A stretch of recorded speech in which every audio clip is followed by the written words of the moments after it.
Welcome back to Gurt Live! Today we have a very exciting stream planned, as you can tell by the look of both of us, and we are happy. Well, bittersweet. It is our second to last stream, so we might as well go out with a bang. But we do have a special guest today because of that, and we won't spoil it. We'll wait for him to actually come on before we announce the greatness today. But with that said, how are you, Bryan? How is everything? How is workshop? I'm chilling. We're doing pretty well. Next week on Wednesday is going to be our release to marketing. So we're pretty much done. That's pretty much the final submission. So we've got 7 days to the day, and 4 or 5 hours to get everything wrapped up. So yeah, I got like this nervous excitement inside of me. Like I'm just like, oh, it's done. You're graduating. Yeah. How about you guys? You guys are moving towards your alpha, right? Yeah. So we're submitting that this weekend. It's due Sunday. It's been fine. My group is at least doing their job. Thankfully. If you guys are watching, thank you for all your hard work. But what do you guys have to do after alpha? Is that it's just a polishing week. Oh, okay. And then that's the gold release. Awesome. Okay, sick. But that's, for me, it's not as crazy as finishing workshop and graduating. When do you graduate? That'll be the 8th, I believe, is May 8th on the Friday after our showcase, which is happening May 1st.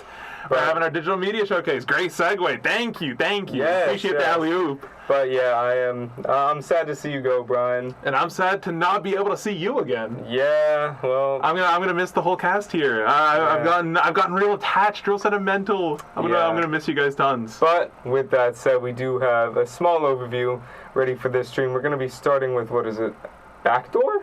Yeah, it's a game from that was made from one of our students for Game Jam, right? Yeah, Orlando Game Jam. Oh, okay. So BACKDOOR. Yep. And then we're gonna have my workshop. Whoa. Speak of the Devil is gonna be making a feature later today. That's pretty good. And then we're gonna have Lucas Sanchez, right? And he's a master's student from digital media program here at UCF. And then we're gonna have a surprise guest. We don't know.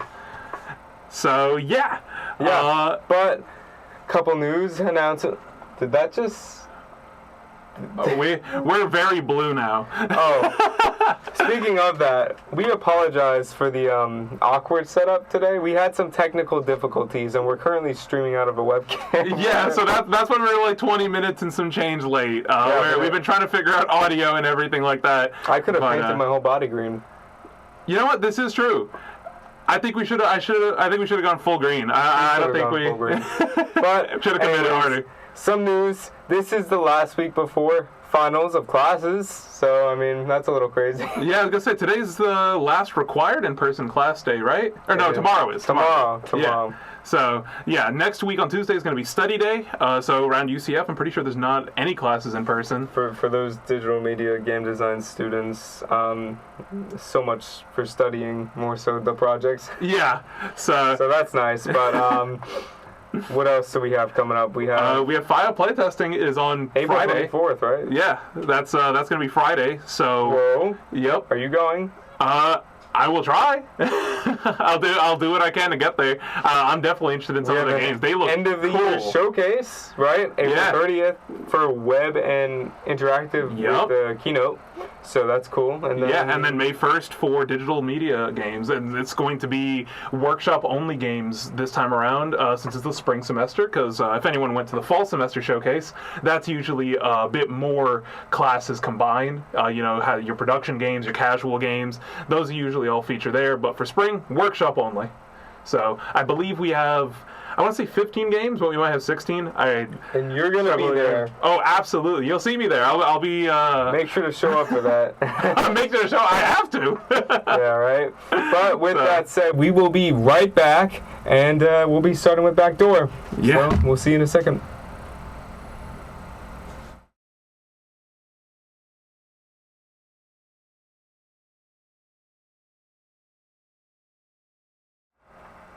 We're back. This time for sure. He beat me to it. We're back. Okay. For now. And we're visible. We're visible. Okay. That's a step in the right direction. Yeah, exactly. Okay, so... Anyways, what he's got about 13 minutes, so let's get through this, all right? Pale Rider! Yeah, what we were showing earlier was poster at the end, yeah. Yeah, the full Awesome art poster! right over here. Whoa! Okay. So, I'm interested. What is... Right, so I guess I'll go over a bit of the art style that this game is centered around. So you could definitely probably get from the poster that there's a bit of a Western vibe. So the main artistic style for the game was a blend of the Old West and medieval Gothic Europe, that kind of thing. So at least when it comes to a lot of artistic inspiration from the game, I wanted to especially have a kind of stained glass aesthetic while also focusing on some eras of westward expansion. So you have your classic lever action rifles, that kind of thing. It ties in a bit more with the story because the essentials of it is that I'll go to the one that summarizes that a bit more, is that the story follows somebody who is called a Pale Rider. There is a storm that's going across the world called the Pale, and wherever it goes, reality tends to break. Pale Riders are people who are able to ride into it to either deliver messages across it or forecast where the Pale is going next. So society more or less revolves around them and them being able to do their jobs. Your character is one who's at the end of his career, so he hasn't been doing too well, and he wants to take on one last job to try to protect people while he still can. Well, That sounds pretty cool. That was really cool, actually. Wow. Let's see. Oh, I remember. I went to the showcase for this. Yeah. Yeah, this is the full showcase. It's definitely seen some updates since then, so there's a lot of different things I can show off. This is just for the gameplay bits, some aspects of it you've already seen, but of course there's been a lot more updates to it since then. I'm not sure if there's anything in particular you guys are curious to see or hear about. No, we just want to see. I'm noticing that it's like a multiple choice that you pick what you say. That's really cool. So generally most of the game revolves around the storytelling aspect of it. So I'll get into the primary features of it, where one thing that I wanted to do with this game was being able to talk with the inner parts of your mind. So you'll notice that the main characters involved in conversations will be actual skills, such as perception, or you'll be able to talk with your empathy, those types of things. So there'll be conversations playing out in your head that'll give you unique information about different situations that you find yourself in. That's really cool. It's a really cool take. Like, you're self-conscious, right? Yeah. Wow. And I remember if the dialogue routes that you choose affect the stat growth that you have. They right? really do. So I may as well get into the different stat system that you're equipped with. So this is kind of your stat cabinet, all the different parts of your mind. It's a lot. It's a lot, especially when it comes to the artwork. So you guys are probably able to obviously tell this is temporary AI artwork. But this has been getting reworked, as you can tell with this portrait getting redone. The authority one is the one that he's pointing It's been a slow process of going through each of these to get my own artwork in there, but definitely worth it to be able to see your own art there. But with this, at least, I wanted you to be able to level up your different skills as you saw fit, because they would have influence on different aspects of the game. You saw earlier that you might have aspects of your health that you'll lose, and how much health you have is dependent on how much skills you allocate into these different categories. You can get it back through conversations, but something new that's been added that you didn't see during the showcase was there are now skill checks that have been put into the game. And your chances of succeeding at them will go up or lower depending on how many skills you invest. And of course, if you succeed or fail in a check, you'll get different directions for dialogue, that kind of thing. That's really cool. So there's been a lot more work with that to make sure that it feels as involved as possible for the player as you go. Gotcha. Dang, okay, yeah, the whole everything is looking a lot nicer compared to the fall showcase. You made some crazy good progress. Did you make this game entirely your own? Yeah, so this was done with the Master's Program where you work on these games alone. So it's been a long effort. How long has it been? The academic year. An academic year? Yeah, so same essentially as how Workshop has been working, except... Yeah, so from September till now. Yeah. Wow, wow. And now you're almost done with it, right? I mean, I wouldn't say almost done. The positive thing of it is that I am also going to be able to work on this going forward because I managed to convince the UCF doctorate program to let me continue working on this. Oh. So I'm going to be expanding on that a bit, which should be fun. Yeah. That's Okay. That's crazy how just one person can just make the whole game. Yeah. If you want to see some of the behind the scenes for how this goes on, I'm happy to show it off because it is a lot of work. Let's see.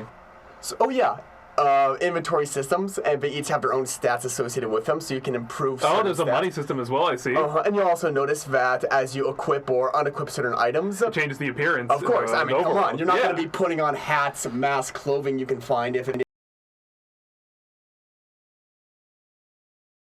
At least when it comes to the behind the scenes, if you don't mind me for a second, it has, especially since it's a single person effort, been a lot of work that goes into that. Let me see if I can. How many nights have you got in like a normal 8 I hours? was. I don't think I've had an 8-hour night for the last year, actually. Dang. It definitely shows, though. Like, this game is in-depth. I mean, that's the fun thing, though, because when you are working alone, granted, you're not able to allocate assignments to different people, which is very helpful, but it means you have full creative control over what you're doing. Yeah. Which is good in some ways, bad in others, because it means that the bad habits I have when it comes to coding are going to stay. I'm a brute forcer when it comes to code. My code is not efficient in the slightest. Okay, but the real question is, since it's a solo project, do you comment your code? I do, yeah. Okay, never mind. You're not the worst then. You're not the worst. The thing is, here's the thing. I have no design documents, though, but I at least have, I at least have comments within my You know code. what? That's something. It's something. Hey, I'll take it. Because at least when it comes Please comment your code. For any coders out No there. kidding, man. But yeah, this is kind of just all the UI overlaying with each other. But I think the big thing behind the scenes. What's up? You built it in Unity. Yeah, I did. I thought that Unity was going to be the best option for it because it wasn't very high demanding, or I didn't want it to be visually astounding or anything like that. I considered doing Unreal for a bit, but I knew Unity more already. I know C# at this point, like it's. I'm not going to say the back of my hand, I'm terrible at C#, but I at least know how to navigate C#. What was when you were going through the undergraduate, what was your discipline specifically? I was design. You were in design. Yeah. So you went through level design Yep. and you learned Unreal, right? I did, yeah. Right. I feel like for at least me, I'm more comfortable with Unreal now, going through the class of level design. Yeah. And like blueprinting, it's just easy for me. And you built yours in Unreal, right? Yeah, my workshop project is Unreal, yeah. Right. It used to be in Unity in the first semester. But Really? You guys switched mid. Well, technically it was 2 projects. Oh, okay. I had to, my team dissolved, so I went over to another team that gotcha. was Unreal. Alright. So I actually had to transition engines between semesters. How's that Wow. Yeah, learning Unreal has been, I will say, I think it's fun. It is a learning curve, but you know, it's just a new game engine, right? You took level design then, no? I'm taking level design this semester. Oh, okay. So Well, I went in pretty fresh to Unreal. So I've had a lot of learning to do this semester, but it's been a lot of fun. That's interesting because I'm taking the level design before I get into workshop. Yeah. Nice, that's good. So I'm more familiar. I was gonna say it's probably for the better. Yeah, no. I did my level design class while I was taking not casual game production, but game production. So by the time I went into my senior year, I at least had someone. Yeah, that's exactly what he's doing right now. Yeah, he's in game production. Yeah, I think that's a good route to go. Let's see. One what is thing this? I wanted to show off, which I find entertaining. One thing when it comes to designing an RPG with a lot of dialogue choices is how much scope can creep in on you. So here's the general essence of how I plan a certain conversation to go. This is just for asking general questions to a bartender. So I figured I want to ask about renting a room. I want to ask about where my horse is. Tell me more about this town. Tell me about the Pale. What it ends up becoming is something that more looks like this. Oh my goodness. Yeah, it very quickly can expand a good bit past what you were originally intending. And the thing is, too, everything in the game is voiced. So Who voiced it? I do, actually. All But of here's it. the thing. What I use is another great tool for doing change voice the filters voice. over Okay, it. yeah, I yeah. use the 11 Labs voice filter. Oh, okay. So after I do the voice myself, because I can get the inflection I want, the intonation I want, and then I just get that filter on top of it, and it sounds like a completely different person every time. So this is just like one conversation. This is one conversation. And how many? So, Okay. at least currently, like, these are all conversations over here. I think that this is the longest, if not there's one over that might be longer. But And this is with With who? This is with a bartender that you meet. Wow. And here's the thing. Are they important? I mean, relatively, yeah. But certainly important now for how many lines he has in the game. I think it's about... Are you taking a photo? I am, because I don't think the webcam's updating right now. Oh, it's not. Oh, that's a shame. Look at this. Oh, Look at that dialogue tree. It hasn't been updating for the whole time. That's a shame. Yeah. That's a while ago. Look at all that. That's all dialogue one boxes. dialogue, too. That's all dialogue boxes. That is insanity. Wow. Okay. Well, I mean, we can see it, but they... Yeah, I trust me. I think they saw a pretty good glimpse of it. So we're gonna see if production can get that back up and running. And I see comments on the code. There you go. Oh. Comments! So at least when it comes to the coding aspect, I do all of my dialogue inside this program that's been a godsend called Artisy. So you can organize all of your dialogue branches, and then in Unity, you need to, of course, make a dialogue controller, which is what that code you're seeing is. But you can get it to understand the flow, to understand the different branches, and what leads to what. And the good thing about Artisy too, oh good, that's back up. So I'll show off a few more things with this. In that case, we'll just put this back on the screen real quick. So the kind of scope of the code you get in the dialogue. But Artisy has been great for storing different items, quests. So I'm able to store all the things like price, clothing in here, and bring those things into Unity. The biggest issue has been learning the syntax, the internal syntax of Artisy, and how to refer to very different variables. It's another engine, right? I mean, I guess an engine is a good word for it, yeah. And luckily there is a official Unity plugin for bringing this information into it. But in terms of how to get Unity to understand it, you need to do all that code yourself. You need to read the documentation for how does it find this.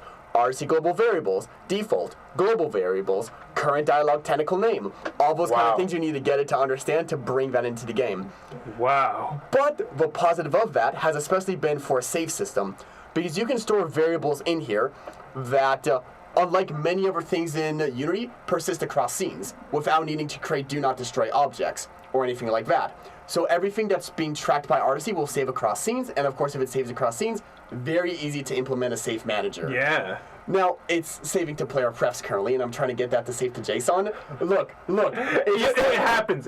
We make it work first, we make it pretty later. Exactly. I get it. Look, man, I made my save system not for the player at first. I made it to help me skip my stupid long dialogue to get to a different points later in the game. Oh, trust me, the amount of debug keys I've added into my workshop project of just like, go to this level, go to the next level, go to this level. On time. I want to say the game does look great, and where can we, when this is all said and done, find the game? So currently, it's on itch. But it is, I have a Steam page currently pending for that, where I got it approved and now I'm just writing the description, putting trailers on there, screenshots. Honestly, I would say the biggest surprise in making it is that the name Pale Rider hasn't already been taken for a game. That's fair. So, yeah. So is there an itch page we can go to right now? Yeah, I mean, that's the QR code, if you guys want to scan that. So. Can we scan this on computer? I am not sure. I think we could probably just go to itch.io here. And hopefully search up Pale Rider, yeah. Yeah, I was going to say, if it's not taken on Steam, I doubt it it's might taken be, on here. I mean, there's a good chance, I feel like. Okay, it's going to be the first one. There it is. Yeah, wow.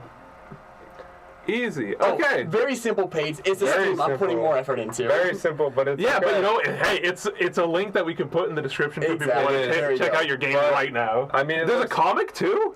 Oh yeah, so that's originally what I worked on it as. It was first a short story, then for one of my grad classes we needed to make a comic, so did that and I decided, I like this idea. I want to make a game out of this. Awesome. Wow. Okay. Wow. That's pretty sick. Yeah. All right. Yeah, we'll be looking forward to that Steam page then. All right. Hopefully I'll get that up soon. We appreciate you coming in. Thank you, despite the technical difficulties. Thanks for having me out the same. It looks great, and we can't wait to see when it's finished. Yeah. So we're gonna take another quick break. This time it will be quick, I swear. And we'll get on our. I swear. And we'll go get our next guest. So we'll be back in a minute.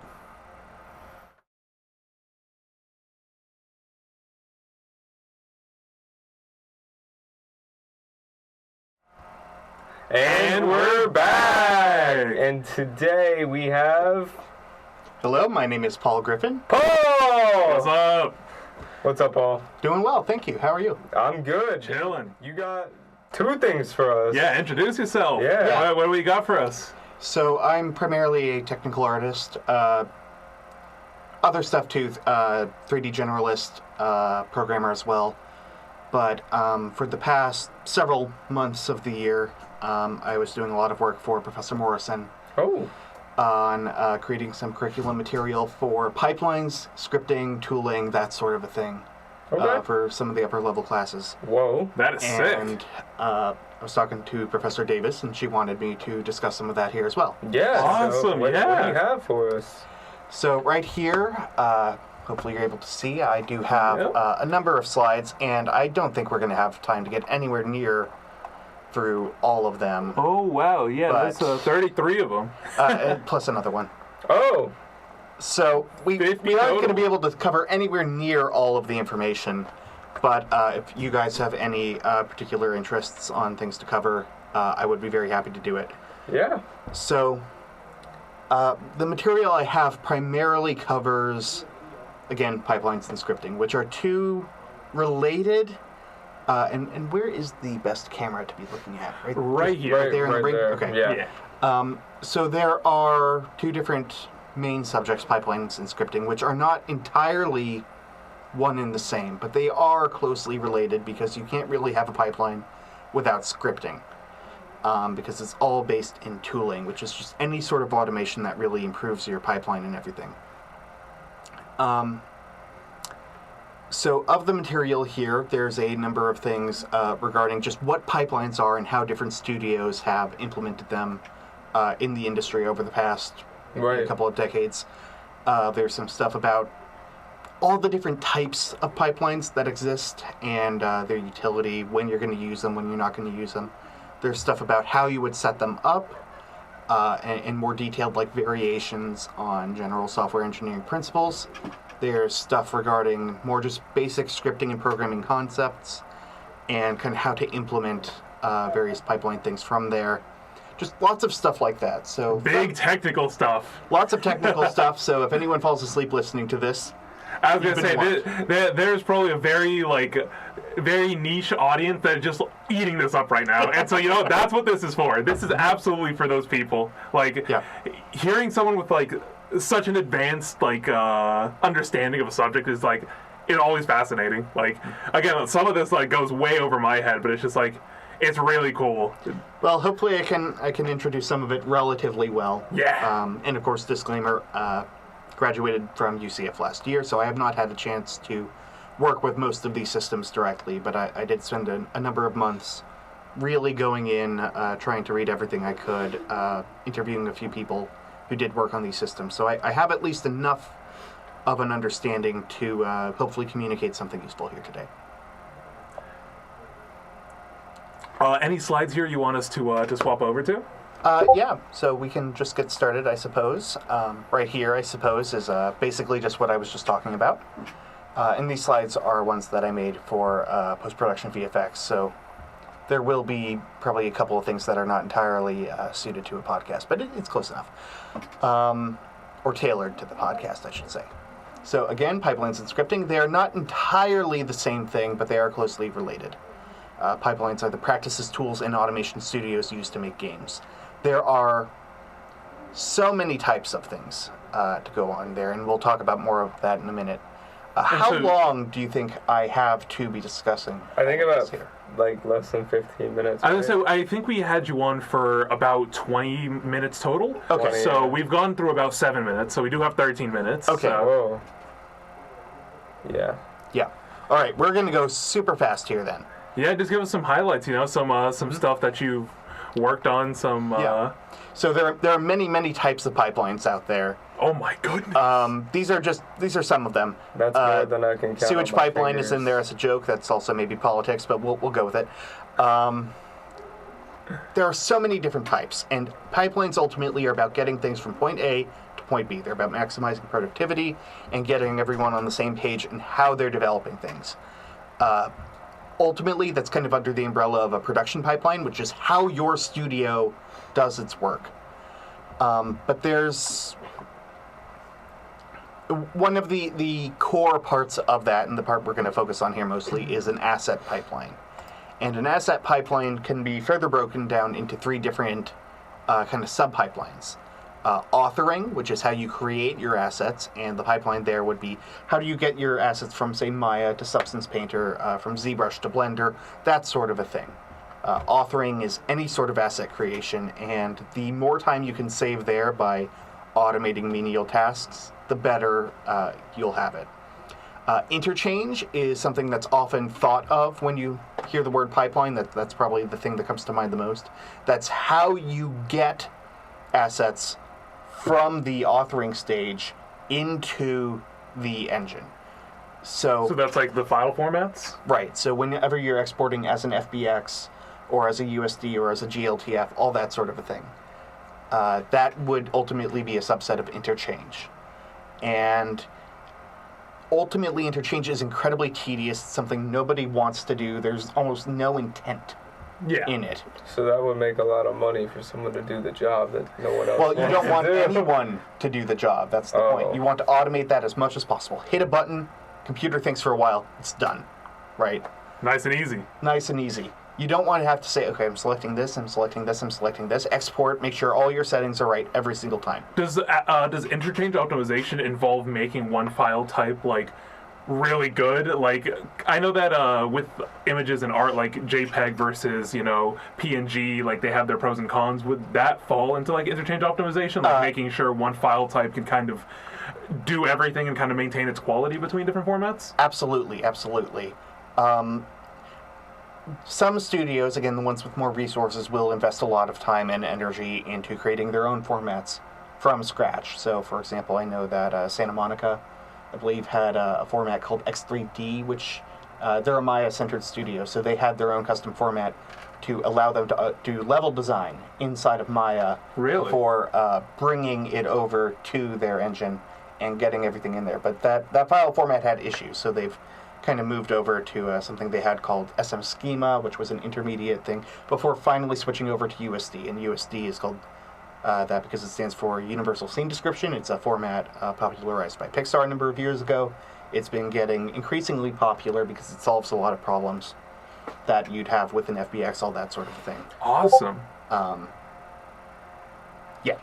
Sick. I don't know if that answered your question. Yo, absolutely does. Thank you. Yeah. Integration. And integration is implementing everything into the engine.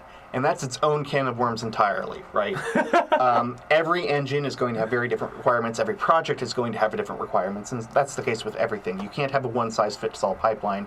If you're making a 2D pixel platformer, or like The Last of Us, you can't have tools that are purely generalized. Yeah. You can have a generalized foundation to build upon. But you want your tooling to save your people as much time as they can doing the work you need them to do. Yeah, like you mentioned earlier, that optimization is everything, that Exactly. especially with these really long development periods, that's like hours, months, days, saved. Can be years saved, depending on how many people you have. Like some of these studios, they have thousands of employees, or had.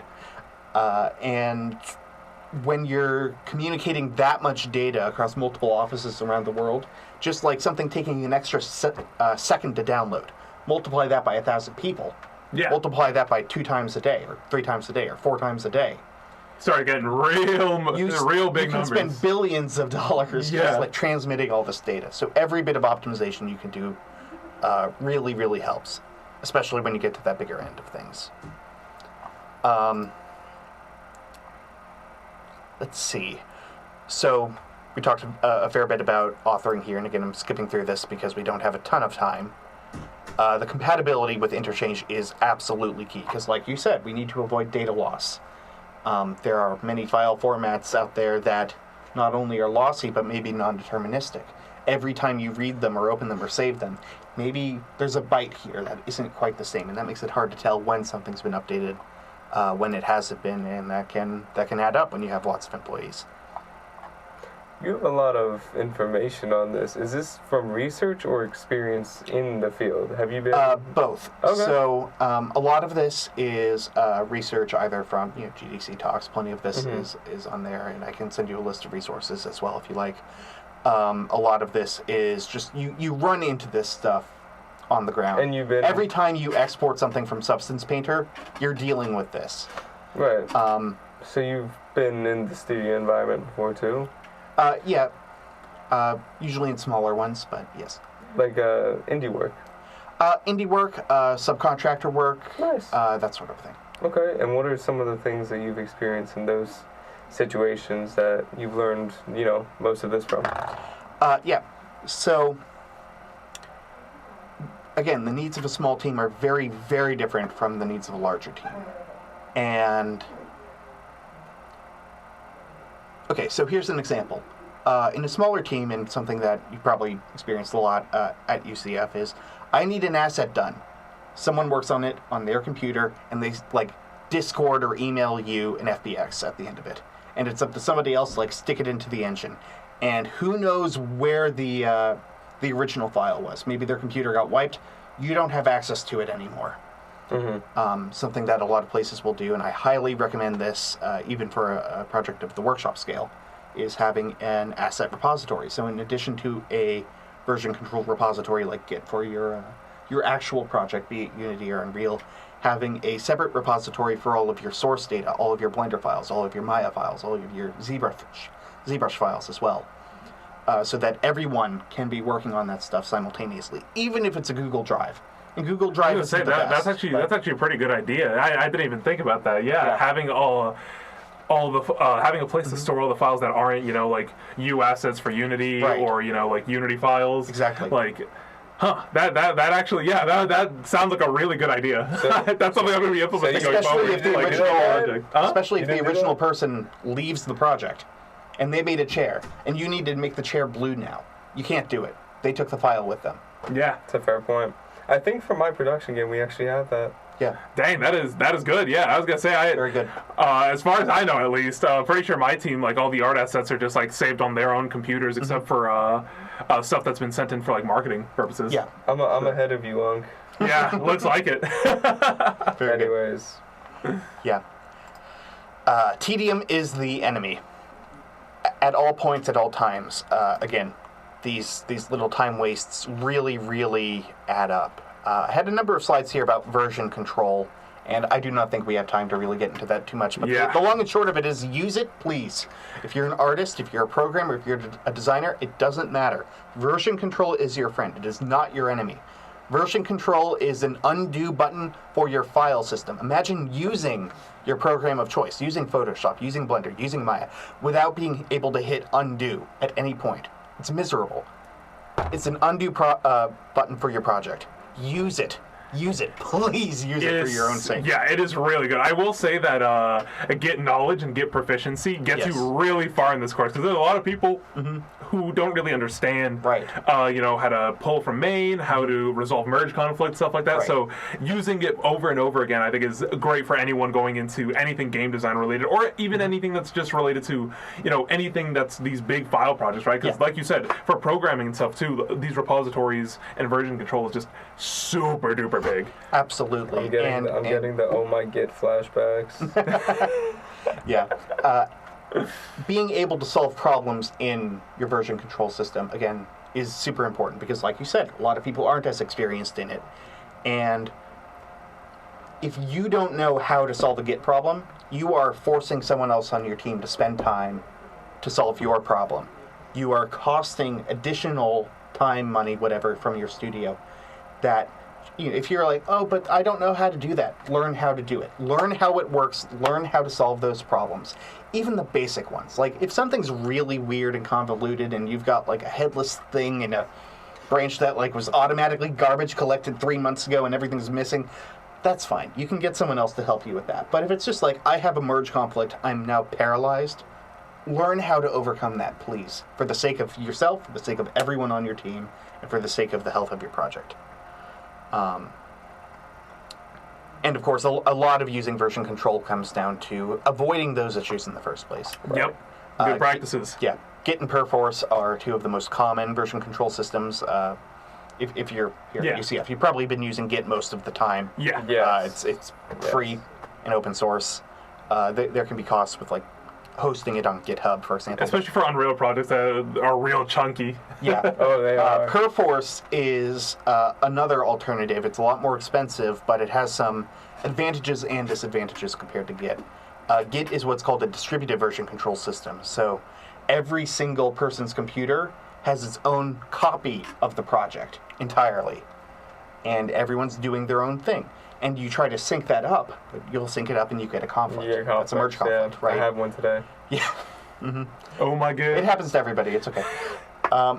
Perforce, on the other hand, is what's called a centralized version control system, where ultimately it's more like Google Docs or something, where the true state of the project, the true file, is stored on a server that everyone's accessing through the internet. Cool. And whenever you make a change, you are changing the source, the single source of truth of what your data is. That's actually what's called the single source of truth. Oh, really? That's kind of sick. That's epic. Yeah, it's great. There's so many poetic, very philosophical terms in this space. Maintaining that single source of truth can be incredibly important. It has some upsides, it has some downsides. It's less flexible, but it resolves those sorts of practices a lot more easily. We are running a little we low are on running time. on- Yes, we are Is there on anywhere you want to point us towards specifically, and maybe some like pages we can go to find you? You know, maybe like a LinkedIn page and each page for a project or something like that. Yeah, I am on LinkedIn, Paul Griffin. I graduated from UCF and everything, so shouldn't be too hard to find me there. Website, paulgriffin.dev. Oh, you got a website? Yeah. Yo, can we pull that up right quick? Sure.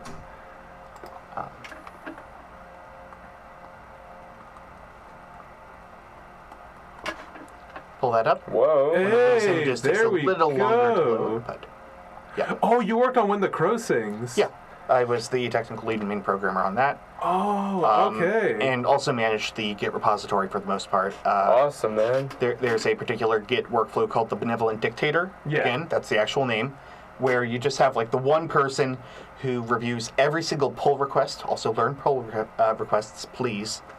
Reviews every single pull request, which is a request to change the project from a different branch. That one person knows everything going into the game, as opposed to people just like adding things and nobody actually knows what's going on because everyone's in their own little parallel universe. Gotcha, makes sense. Paul, thank you so much for coming out. We really appreciate the Glad to be 20 minutes of just like Thanks for the information. Yeah, it's like straight into Yeah. our brains. Yeah, if there are any other questions you have before I head out, please let me know. Yeah, I think because I we're. don't have my mic. I'm gonna stay off camera. So Bryan actually is graduating next week, Oh, congratulations! and then Colby's about to start. He's in my production class right now. He's a production lead, and he's going into workshop next semester. So if you just had any words of advice for maybe somebody that's Yeah. about to start workshop, and then somebody that's wrapping up about to graduate. Oh, some words of wisdom. Yeah, that'd be great. All right, words of wisdom, words of wisdom. It's not what you know, it's who you know. Like that's the be all end all with all this stuff, right? Talk to people, be good to work with. touch Apply- grass. Well, maybe don't do that. You can't possibly Not do that. in this field. Right? Just try to leave a good impression on people, because that's where you're actually going to get those opportunities. It's going to be like, we need this thing. I know a guy. Applying to something is not going to... It's much more statistically unlikely to yield results. At least in my experience. Gotcha. And okay. for going into workshop, again, get version control, all that stuff, making sure you have that clear communication up front, working with the people who are maybe not the most technically skilled, but who are willing to respond to feedback, who are willing to change and learn and improve. That's what you want. You don't want to work with the person who's the best in the world at what they do, but hide in a cave for 6 months, come out with a pull request that breaks the entire project 2 weeks before you're supposed to submit it, right? Right. Gloom and doom. Right. You just be able to be flexible, always be learning, and meet those deadlines, communicate. Awesome. All right. Well, I think that's all the time we That's got all for the this time segment. we have. So Thank you, Paul, for coming out. And, Yeah, we'll bring on our thanks next for having me. guest, and we'll be back in a minute. We will. All right.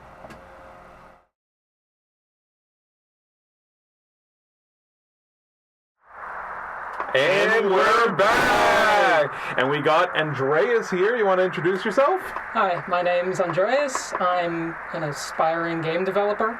I made BACKDOOR. Yeah, and this was for Orlando Game Jam, right? Yes, this was for the Orlando Game Jam at the Orlando Public Library. And how many wanna give games us was that for?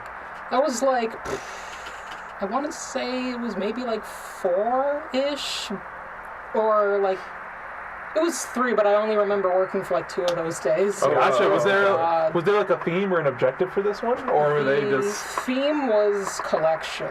So Oh, okay. things pertaining to that sort of thing, stealing, Yeah.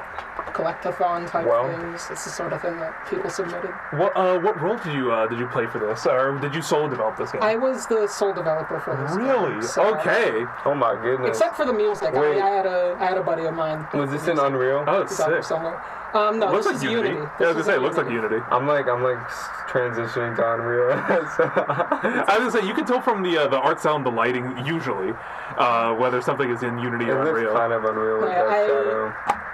That's all cubes. I didn't bother modeling that door like the Totally sculptor or fun. anything. Yeah, again, Brian, make it let's work. run into the back door. Move the computer a little closer to yourself. Oh, hey, we got animation. We got a fade in too. Oh, Oh! Try, spill, and data find the weapon? we're boss. We both just tried to read it out at the exact same time. Huh? Data access. What is? What is what? Try spill and data find the weapon. Maybe the weapon. What is the? Oh wait, that's cap lock. The weapon. Keyword not found. Huh. Weapon. Maybe just weapon. Yes! I'm nice. Anonymous reporter I've only known areas and units to act like giant toy soldiers, marching from place to place and standing up super straight. I've only ever seen them break from form. I got you. To brag about their weapon. Which is why I was super caught off guard to see Ares units. Rees slouching. Is it Rees? Rees? You got it right. Okay, Rees. Okay. I didn't think it was possible. It seemed to limp even, as if it was depressed or bored. I decided I should do some closer analysis, and when Rees thought no one could hear it, it started to sing. If you ask me, that is super creepy. Deactivate Ares unit Riz ASAP. P.S. Riz has been super chummy with the director lately. Whatever they're conspiring about, I suspect they're both unstable. What? Okay, so I think... Alright. What?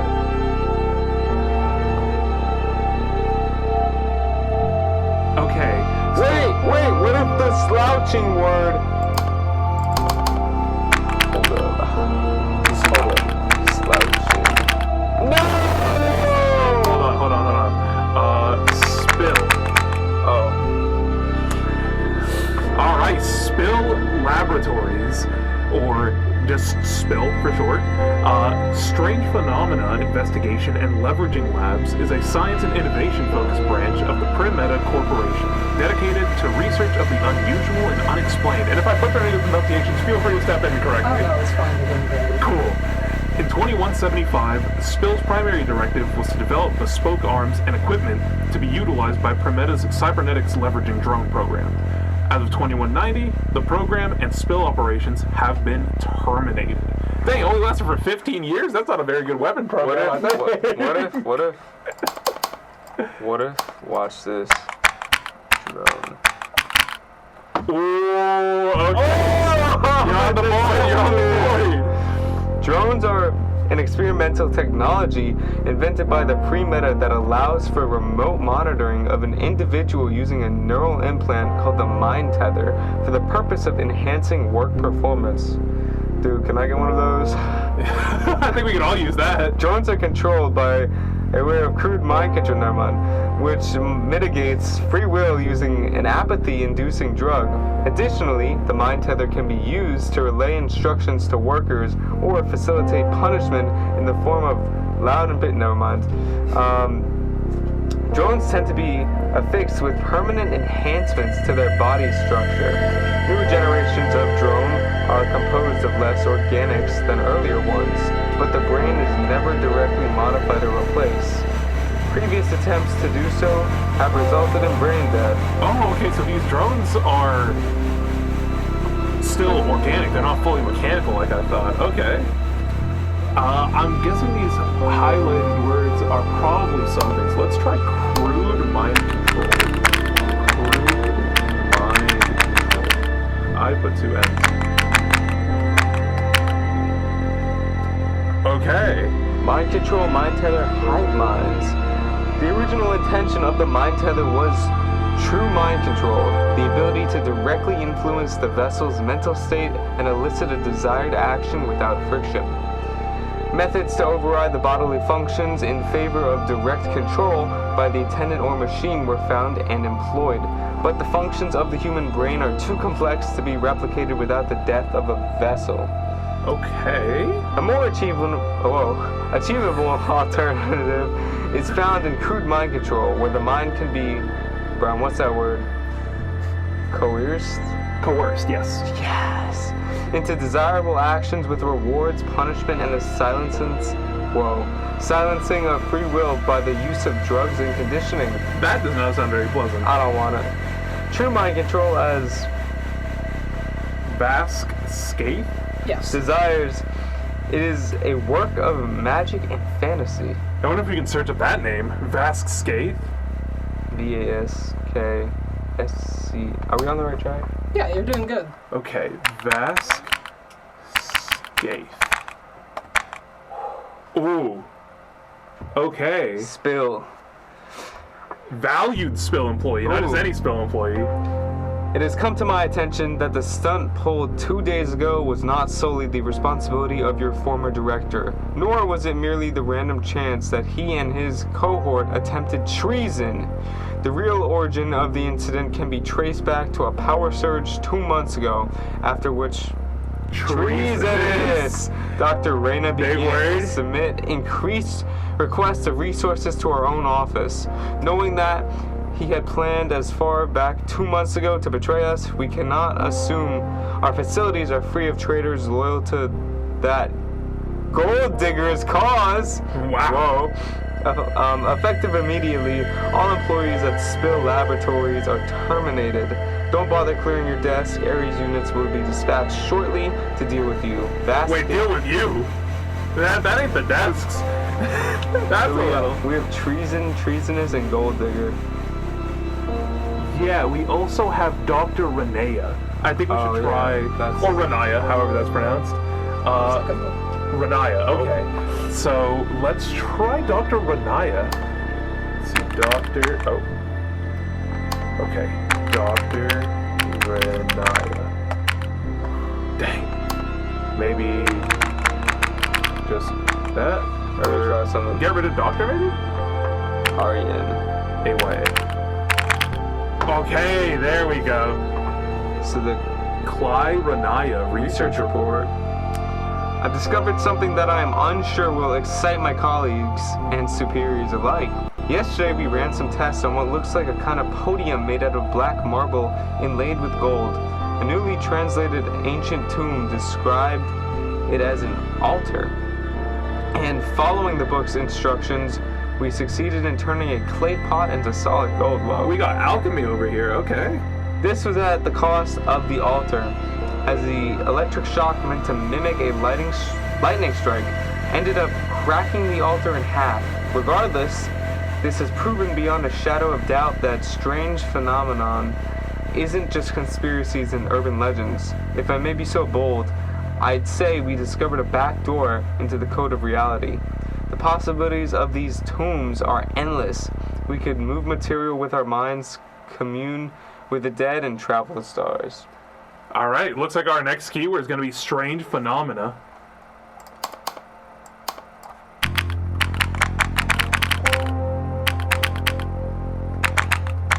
No. Phenomena. Yeah. Okay.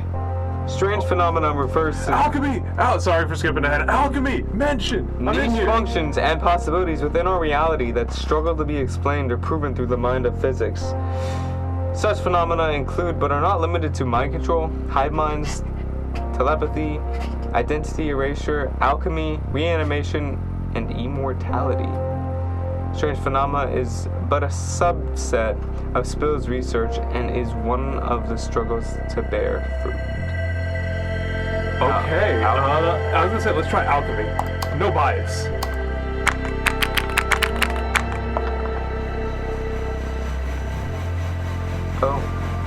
Oh, it takes us back to this. Okay, let's go back to strange phenomena then.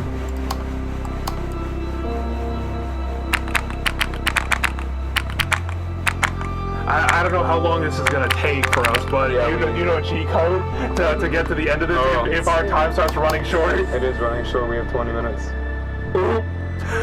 What's the cheat code? What's the code that we totally found? Okay. So go back to strange phenomena because I believe the pathway there is through there.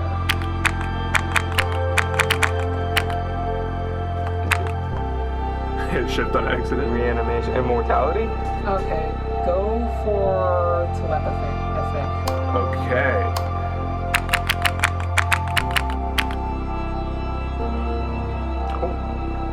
Oh, video game? Is that it? Try it. Oh, wait. Yeah. If you just click on it, it just selects the whole thing. Video game. World Strike. Is it World Strike? Okay. Potentially. Let's go. Just click it. World Dash. Oh. Not equal. Oh! No! Please verify identity. Name the director. Oh shoot. It's not. Is it Renaya? No. No, it was the guy before that. Oh my god. Wait, can we go back? Search up,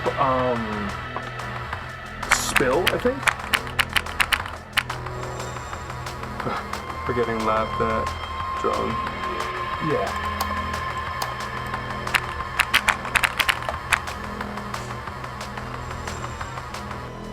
Crude mind control?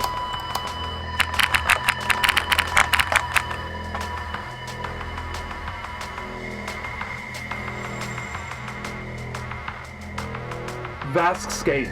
There it is. Okay, what was it? World Strike.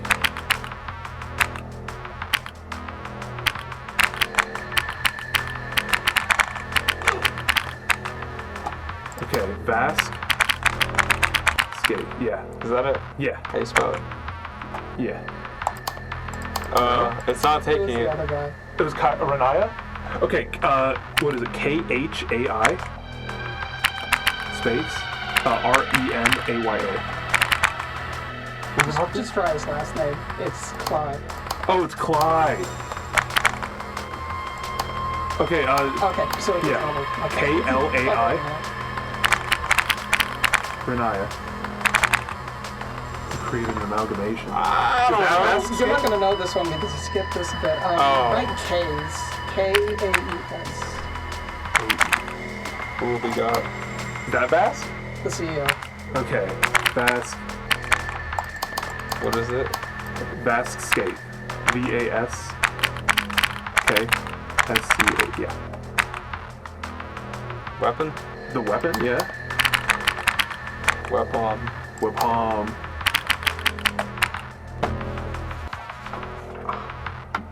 Uh-oh. The true origin of World Strike is unknown. Most who claim to have played it only experienced pale imitations, ghost stories at best. I spent years looking for it, combed forums ad nauseum to glean whatever information I could on the project. When the faded cartridge finally landed on my desk, I had no idea what the real World Strike would do to my life. World Strike is a weapon masquerading as a game. I've witnessed raw power and seen the laughing face of God. I should have kept my head down. Only through death can I escape the call.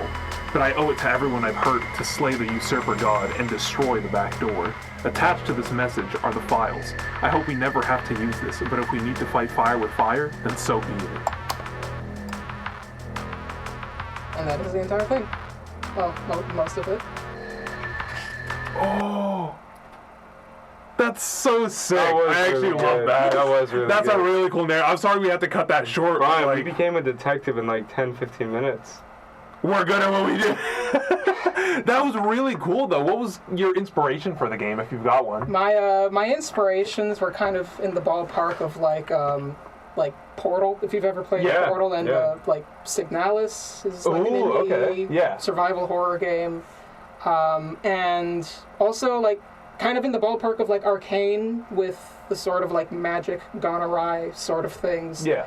Those were the sort of things that inspired me. It was really fun. Awesome. Unfortunately, really cool. We couldn't play the entire thing, and we have to cut to a quick be right back because we have a very special guest. But thank you so much for coming. It was an awesome game. Do you have any like pages, like an itch.io page for this or anything? Yeah, there's an itch page. It should just be backdoor on itch. Watch this. Watch this. Ooh. Let's show that page. Yeah. Backdoor. Oh, we already got it. Okay, yeah. Boom. Check out the itch by Avocado Spud. All right. Well, thank you so much for coming on, and we will be right back. Greetings, headphone users. This is your last warning. The goblins have infiltrated the GaIM Live studio, and the audio for this final segment was highly impacted. Proceed with caution.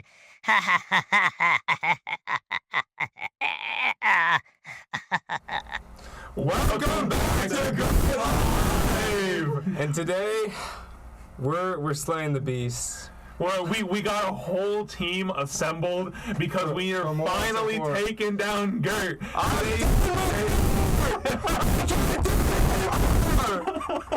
Anyways, we have the creator here. Oh no, my paint is fading. My paint's fading too, but we're going overtime with this, and we're getting rid of Gurt! Let's do it! Okay. Go on and introduce yourself. Oh yeah. Okay. So. Oh yeah, of course, the Gurt father. I was gonna like just skip through it because I'm not too happy with him from this game. Take a step forward. So, my name is Connor Whalen. I am the creator of One-Edit Gurts. I was the creative director of One-Edit Gurts, and I was the main person that was behind conceptualizing, modeling, texturing, and just making Gurt in general. How many people did you have on your team for this? We had 10 people on our team. Gotcha, and this was for game production? This was for game production. And they're all filled with malice in their hearts. This is for the game production assignment called Hallway with Guard. Yup, there it is. Okay. Alright. Lock in to win! These ears are hilarious. They're great. Which, by the way, these ears right here, alright, made in the maker space here at They took 9 hours to print. Yeah. I believe they were worth it. Absolutely. Use the makerspace if you come here. It's great. Alright, because there's obviously a way that everyone else knows except for me. No. Oh, they didn't tell you. You tried. I didn't. No. Oh wait, you don't know how to win? No. Okay. We'll walk you through it. We'll walk you through it once you get through the first gate. Well, while you walk through, hey, turn to the right. While you walk through, I forget this ain't Minecraft. Now, obviously, you guys have played the game before. Gurt has voice lines. I'm also the voice actor behind Gurt. Which is incredible. We don't have the sound on, so you have to do that. So I have to like ad lib for you guys. Yeah. How do I? Can you give us an I am Gurt? I am Gurt. There it is. It's like my nightmares are like coming to fruition right now. Yeah. So you don't want Gurt to see you, but on that right you want to put the You okay? Leave me alone! He's crashing out. Goodness. I didn't even walk in. Yeah, you did walk in. Watch this play. Watch. Oh, you got him. Chill out, bro. Chill. Did you need a professional to beat the game for you? What? Swap over to your torch.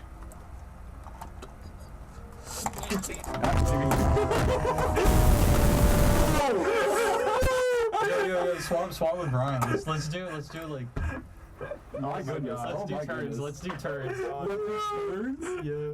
Turns is crazy. This chair is probably way too tall for me, yeah? Am I gonna be like the last one to slouch down? My goodness. Well, oh my goodness. Yeah, I was gonna say, give us some trivia about the game, how the behind the scenes was working with everyone. So you were the creative director. I was Who was the lead, like 3D artist? So I was lead on everything related to art. But we had a lead general, and I had a lead designer. Todd was the lead in all of this, and it was just a very big collaborative effort between me, Todd, Jesh, Bryan, Mauricio, everyone that worked behind this. It was a very good team to work with. The main inspiration behind this game was literally just some sort of... To torture whoever plays it. That too, but the main inspiration was really just trying to wait make some for him to sort of finish the castle. cycle. Just He's gonna walk. What's this? he's gonna follow you anyways, but that's okay. Yeah. As long as you can run, you're fine. No! Okay, we're gonna go up here. There we go. Gotta hit him. Gotta hit him. You gotta hit him. There you go. Okay, there we go. Okay, so if I remember correctly, 2 is down over there. Yeah, sure is. Okay. Yeah, my idea behind going up top of the stairs was that, like, he's gonna lose me. Now, it's a fun little fact. You can jump on the barrel and crates that are next to the rail and jump off. Oh, I forgot there's a jump. There is a jump Sick. button, yes, and you can use the crates and barrels to jump off. Two. Jump off the railing in order to get to the buttons faster than Gurt can. Hello? There we go. Yeah, Okay. the stairs are kind of wonky. That's how I died. It's very odd how the stairs are wonky because in playtesting and in the final build, they never were. It seems like just the edges of the stairs are wonky, so it might be There's like an extra slight... collider there. Yeah. It is a very odd issue. But That's 4. I That's think 5 is 4. in the Okay, so I down need- below in the center. Yes. Okay. Oh, now, while you're playing the game, any more trivia questions? Got any more questions related? Why did you make this? Why did I make this? Because it was fun. We when we walked into this game, we wanted to take it seriously, but I instead told the team, guys, let's step back a bit and let's take this half seriously. Let's have some fun. The best games are made when you have fun making them. Yeah, we're very serious here. I don't know if you can tell. serious about Gurt and taking him down. Very serious about Gurt. We had a lot of fun working with him and whatnot. But when we came to conceptualizing the guard, I just threw out a concept image of Gurt, and I was like, how about this for the guard? And we just immediately ran with it. We didn't even try to go for any other concepts or ideas for what the guard should be. We just immediately went for a goblin. Leading into the name, though, as I was like figuring everything out, it was at the point where I got to texturing, and so I went to my brother and I asked him, what kind of name? Jump on the barrels and jump What kind of name do you think you should get? And he looked at me. Oh, No, just go. No, he can't get up here. Oh, It no. might be too big. I know Yeah. the crate in the middle back is something you can jump on as well. Okay. Oh, that's tech. Okay. So I'm looking for the one that has 1 on it. Oh, that's all the way over there. Okay. Don't step on any ducks, by the way, because any ducks will. What? If you step on a duck, it will. Gurt will start walking towards that direction. So, what professor did you do this for? I did this with Professor Christina. She was a very kind, very, very helpful professor that helped lead my team towards a much better direction. Since at the start we were a little scattered, a little all over the place because we couldn't figure out exactly what we wanted. And she was very helpful in giving us a more centralized direction to go to. Go! Okay. Yo! No! Yo, the colliders! The collider! Please! Oh my god. Oh my god. Let's take- Turn around. Okay. Press it and jump off the rail. Have you heard what happens when you? Oh, you almost got it. I'm out of here! You almost got it. You almost won. The golden duck! Yeah!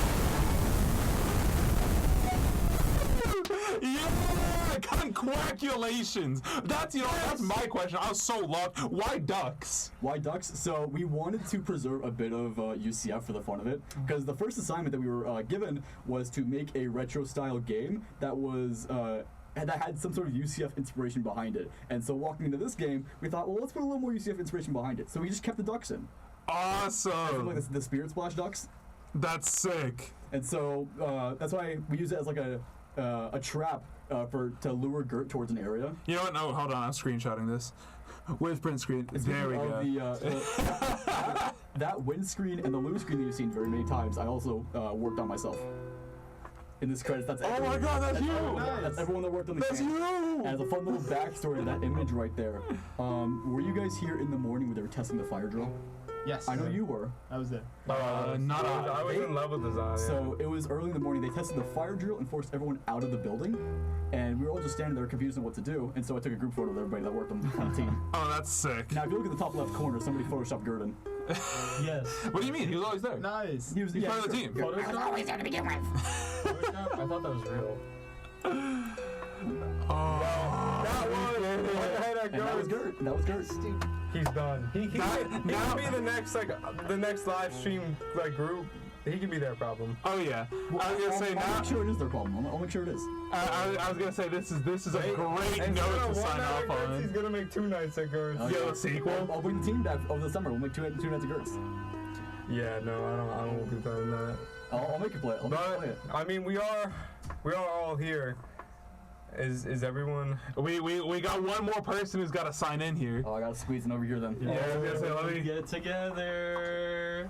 you step up front real quick. Yeah. So I did this. that's I was pretty gonna much say, it. Brian, we're get in more, Brian. Or just sit in the chair. Yeah, I was gonna say. Not in front of the sauna. Wait, lower it. Wait. There we go. You can see me now. You can see me. All right, this is my accurate height. All right. I think this is it's sad because it's our second to last stream, so we do want to say thank you all for tuning in once again. It won't be us for the next batch. Yeah, I was gonna say next week's Well, gonna be one more episode. one more. next week's gonna be our last appearance. You know, as a group, as GaIM Live here. Yeah. So we wanted to have a little bit of fun for these last two streams, and we knew that Gurt had to be one of the people we needed to take down. All of us. Yeah. But Gurt goes deep for this. All right, It had to be a collaborative effort. Absolutely. I think that's time for us to all say, and that's GaIM.